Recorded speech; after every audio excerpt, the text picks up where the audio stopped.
पहले ही अपने दिखावे का बोझ छोड़कर आता तो मेरी पीठ खुजलाने से बच जाता। पूछ, क्या जानना चाहता है? यह कैसा रहस्य है कि जिसके पास सैकड़ों कमीजें हैं वह सुखी नहीं है, और जिसके पास कोई कमीज नहीं वह सुखी है? राजे, सुख का कारण कमीज नहीं, आत्मा है। जो यह जान लेता है कि सुख का कारण भीतर है, उसे सुखी होने के लिए बाहरी वस्तुओं की जरूरत नहीं पड़ती। पर मन तो हमेशा सुख के लिए बाहरी वस्तुओं के पीछे भागता रहता है। इसीलिए राजे, जो अपने आनंद स्वरूप आत्मा को जान लेता है, वह वस्तुओं के पीछे भागना बंद कर देता है। मैं समझा नहीं। राजे, आनंद आत्मा का स्वरूप है। आत्मा अनंत है, इसलिए आनंद भी अनंत है। आत्मा के स्वरूप के कारण व्यक्ति स्वयं से हर क्षण प्रेम करता है।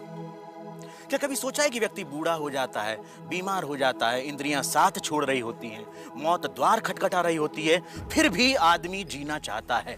क्यों? क्योंकि हर व्यक्ति स्वयं से हर क्षण हर समय प्रेम करता है। यदि दुख स्वयं का स्वरूप होता तो क्या मनुष्य कभी स्वयं से इतना प्रेम करता? कभी तुमने सोचा है कि कभी कभी आत्महत्या का विचार क्यों आता है? नहीं मालिक। क्या है आत्महत्या का विचार? क्यों भावना के वश में आदमी मन, बुद्धि और शरीर आदि को खत्म कर देना चाहता है? क्योंकि आत्महत्या का विचार भी आत्म प्रेम को ही व्यक्त करता है। जब व्यक्ति दुख और दुख देने वाली स्थितियों से छुटकारा नहीं देखता, तब वह अज्ञानता में आत्महत्या को ही दुखों से छुटकारा पाने का रास्ता समझता है। इतना है मनुष्य का स्वयं के प्रति प्रेम कि वह अपने अस्तित्व को भी समाप्त कर देना चाहता है। सुख भीतर है तो मनुष्य बाहर संसार के पीछे भागता क्यों है? क्योंकि वह स्वयं से प्रेम करता है। मनुष्य जिसकी भी अभिलाषा करता है, चाहे वह धन हो या वैभव, पत्नी, पति या पुत्र हो, वे सिर्फ उपकरण हैं जिनकी अभिलाषा मनुष्य स्वयं के सुख के लिए करता है। मनुष्य अपनी प्रियतम वस्तु या संबंधी को भी छोड़ देता है यदि वह वस्तु या वे संबंध दुख का कारण हो जाए। इसलिए मनुष्य सबसे अधिक स्वयं से प्रेम करता है।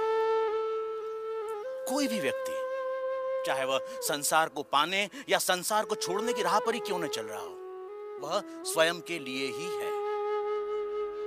स्वयं के लिए इतना प्रेम कि या तो सारा संसार या संसार नहीं। स्वयं के प्रति इतना प्रेम ही आत्मा के सुख स्वरूप का प्रमाण है। यदि ऐसा नहीं होता तो मनुष्य दुखों से प्रेम करता। क्योंकि अज्ञानतावश हम अपने आनंद स्वरूप को नहीं जानते, इसलिए इस आशा में संसार और वस्तुओं के पीछे भागते रहते हैं कि वह हमें छोटे छोटे सुख देगी।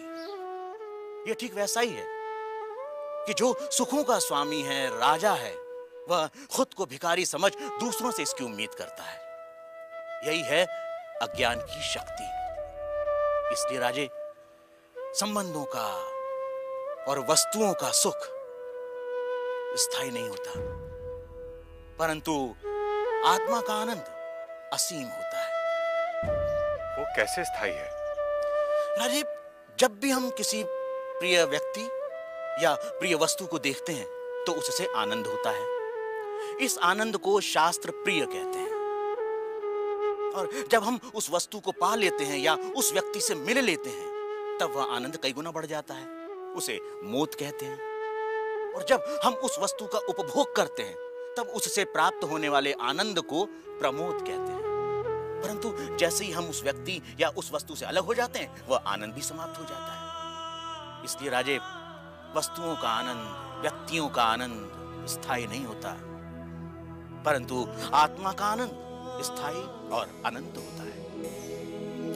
बुरा व राजा में आनंद पर लंबी चर्चा हुई, जिसे वेदांत में आनंद मीमांसा कहते हैं।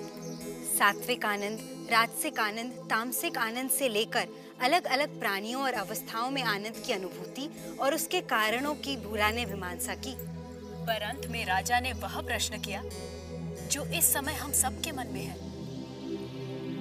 आर्य, यदि मैं ही आत्मा हूं और आत्मा का आनंद स्थान, समय, जन्म, शरीर, मन, बुद्धि और बाहर की किसी भी वस्तु से स्वतंत्र होता है, तो मैं अनंत, असीमित और पूर्ण आनंद का अनुभव क्यों नहीं कर पाता? राजे, यदि तुम अपनी आंखें बंद करोगे तो अंधेरा ही दिखाई देगा। जब तक तुम शरीर, मन, बुद्धि, संसार, वस्तुएं, रस, भाव और विचारों की ओर ही देखोगे, तब तक तुम उस अनंत, असीमित और पूर्ण का अनुभव नहीं कर सकोगे। इसमें गलती आत्मा की नहीं, हमारे दृष्टिकोण की है। इसलिए राजा, यदि सुख चाहते हो तो बाहर नहीं, भीतर देखो।